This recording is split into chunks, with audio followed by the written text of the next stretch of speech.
सांचे दरबार की जय। जय जगत जननी माता जी ट्वाडी सदा ही जय।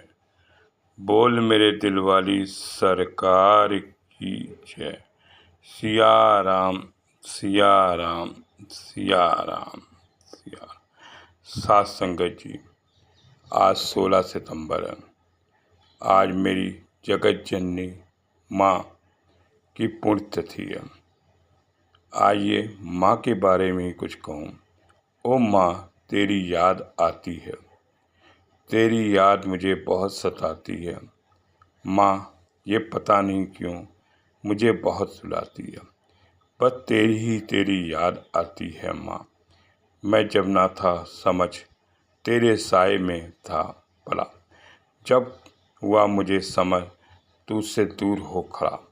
माँ, ओ माँ, समझाती है तू अपने आप को कैसे मनाती होगी, जो एक पल दूर ना देख पाती थी, आज कोसों दूर मेरी माँ चली गई है।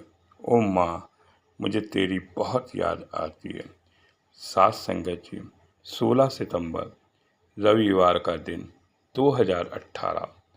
संगत जी, सुबह सत्संग हुआ, लेकिन सत्संग में लोगों की आवाज़ धीमी थी। माँ मेरी कोमा में चली गई थी। संगत जी, सत्संग ठीक ठाक हुआ। दोपहर का समय मेरी माँ की ज्योत बुझ गई और उसने चोला छोड़ दिया। लेकिन संगत जी, ये खबर केवल गुरु परिवार तक ही सीमित थी। शाम का टाइम 5 बजे सभी शहरों में दरबार खुलने का टाइम हुआ। दरबार पहुँचे संगत जी। दरबार पहुँचते ही एक सन्नाटा सा छा गया। लोगों को पता चल गया कि अब मेरी माँ इस दुनिया में हम सबको छोड़ चली गई। कैसे माँ के बारे में लोगों को खबर दी जाए। धीरे धीरे संगत जी, माँ की खबर हर शहरों में पहुँचने लगी। संगत जी, रविवार का दिन था। रात्रि 7:30 बजे गणेश जी का प्रोग्राम चल रहा था। मैं भी गणेश जी के दर्शन करके जैसे ही घर आया तो मुझे कानपुर से संगत का फ़ोन आया कि माँ ने चोला छोड़ दिया। उस समय संगत जी, मेरे शहर इलाहाबाद में किसी के पास ये खबर नहीं थी। मैंने आनन फानन में कुछ गुरु भाइयों को अपने घर बुलाया और मैंने कहा कि बड़ी बुरी खबर है, आप तुरंत आ जाओ। आए। मैंने कहा ऐसी ऐसी खबर आई है, आप इस पर कंफर्म करो। गुरु भाइयों ने कंफर्म किया और सही निकला कि माँ ने चोला छोड़ दिया। अब संगतों को सूचना दी गई। रात्रि के 11 बजे सारी संगत स्टेशन पहुंच गई।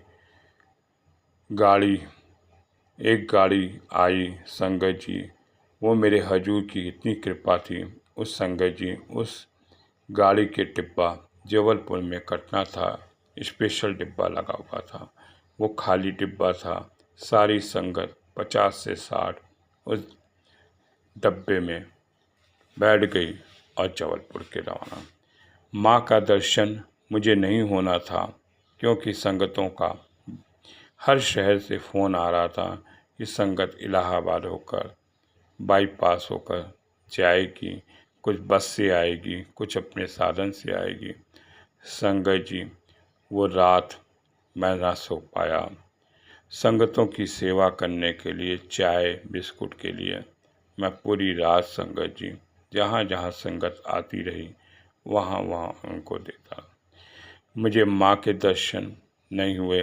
बड़ी आस थी कि माँ का आखिरी दर्शन तो कर लेता, लेकिन संगत जी, शायद मेरे भाग में ये नहीं लिखा था।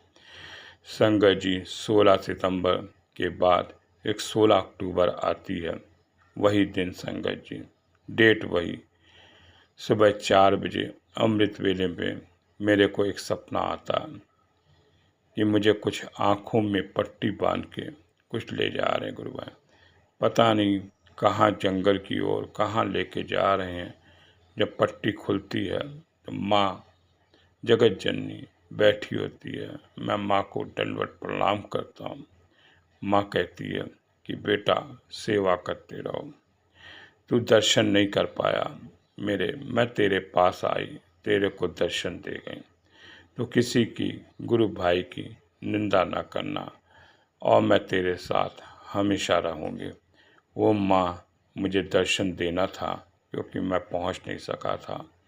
ठीक 1 महीने बाद माँ ने मुझे अपने आँखों से सपनों में दर्शन दिए। ऐसी मेरी माँ थी जिसे आज भी मुझे याद आती है। कहाँ दरबार में संगत जी 100-100 आदमियों का खाना माँ बनाती थी। माँ की शादी हुई, माँ कहती थी क्या मेरी किसी ढाबे वाले से शादी हो रही है। वो भी उसने स्वीकार किया। हजूर के समय हमेशा रहती थी। जब जब माँ के पास दर्शन करने पहुँचे तो बेटा पिताजी की समाधि पे जाओ, वहाँ से मांगो, मैं कुछ नहीं दे सकती, मैं तो उनसे ही मांग के देती हूँ, वो बड़े हैं, अपने को कभी बड़ा नहीं समझा। माँ हमेशा कहती थी बड़ा बन के क्या रहना, बच्चे बन के रहो। और हजूर पिताजी के हम लोग बच्चे ही थे। माँ ने अपने को कभी गुरु नहीं बनाया। उन्होंने हजूर पिताजी बाबा दिलीप सिंह बेदी जी के अधीन ही रहे। वो माँ बाबा जी कहते थे मैं और माता जी एक साथ हैं। जब किसी को वैष्णो देवी का दर्शन करना था तो हजूर जी कहते थे जाओ बेटा अंदर जाओ, तेरी जगत जननी माँ पार्वती माँ हजूर के दर्शन हुए। लोगों को वैष्णो के रूप में भी संगत जी मेरी माँ ने अपना दर्शन कराया। और वो माँ है संगत जी, क्या कहूँ।